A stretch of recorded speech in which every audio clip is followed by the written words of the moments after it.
Hi to all. काफी दिनों से आप एक नाम सुर्खियों में सुन रहे होंगे, वो नाम है महुआ मोइत्रा। अब ये है कौन? एक्चुअल में ये है member of parliament from west Bengal और इनका अपॉइंटमेंट किया गया था as a young leader parliament के अंदर। ये आई थी वेस्ट बंगाल की तरफ से, बट इनके ऊपर बन चुका है एक केस और इस केस की वजह से इनको कर दिया गया है डिस्क्वालीफाई फ्रॉम दी पार्लियामेंट, यानी कि इनकी जो सदस्यता है वो हो चुकी है समाप्त संसद के अंदर। तो आइए जरा आपको बता देते हैं जल्दी से कि इसमें क्या है पूरा मामला। एक्चुअल में इनका जो नाम है वो ब्राइबरी केस से जुड़ा हुआ है। अभी कुछ समय पहले की बात है, एक नाम आपने सुना होगा, काफी ज्यादा फेमस पर्सनालिटी है, अगर आपको नाम याद हो, हीरानंदानी जी का। ये काफी फेमस बिजनेसमैन है। तो यहाँ पर ये बोला गया है कि जो मोइत्रा जी हैं इन्होंने ली है ब्राइब, करोड़ों का अमाउंट कैश में लिया है। काफी ज्यादा आप देखेंगे तो jewelleries and so many things, बहुत सारी चीजें हैं जो ब्राइबरी में इनको दी गई हैं हीरानंदानी जी की तरफ से।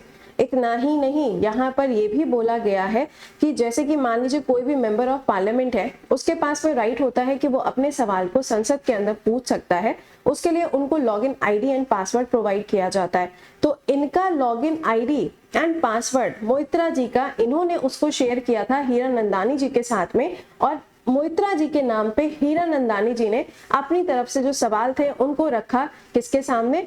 पूरी संसद के सामने। जबकि ऐसे कोई भी राइट किसी बाहर के पर्सन के पास में नहीं होते हैं, तब भी उन्होंने अपनी आईडी और पासवर्ड को दूसरों के साथ में या हीरानंदानी जी के साथ में शेयर किया।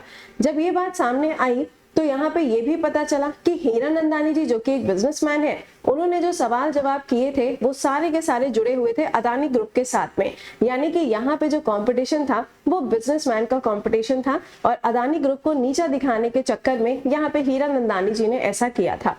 एक चीज और यहाँ पता चली कि जब ये सारी चीजें हो रही थी तो पूरी कोशिश की गई कि अदानी ग्रुप की ज्यादा से ज्यादा इंसल्ट हो ताकि हीरानंदानी जी को यहाँ पे उसका प्रॉफिट मिल सके। तो ये सारी चीजें चल रही थी, जिसके लिए एक कमेटी बनाई जाती है, एथिक्स कमेटी, ताकि इस पूरी चीज की जांच हो सके। और एथिक्स कमेटी के हिसाब से अब यहाँ पे जो मोइत्रा जी हैं उनकी सदस्यता को कर दिया गया है समाप्त, क्योंकि ये चीज प्रूव हो चुकी है कि इन्होंने सच में ब्राइबरी ली थी और अपना जो आईडी पासवर्ड है उसको भी शेयर किया गया था। हमारे एग्जाम के पर्सपेक्टिव से इंपॉर्टेंट क्या है? पहला पॉइंट कि ये कहाँ से, यानी कि कौन सा स्टेट से हैं? वेस्ट बंगाल। दूसरा पॉइंट पूछा जाएगा डिस्क्वालिफिकेशन के ऊपर, यानी कि एंटी डिफेक्शन लॉ के ऊपर भी आपसे सवाल पूछा जा सकता है या आपसे अमेंडमेंट नंबर पूछा जा सकता है। मेरा सवाल आपसे ये है, कमेंट बॉक्स के अंदर मेंशन करके बताइएगा कि अगर किसी मेंबर को, अगर किसी सदस्य को संसद से हटाया जाता है या उसकी सदस्यता समाप्त होती है तो कौन सा आर्टिकल आता है? कमेंट बॉक्स के अंदर मेंशन करिएगा।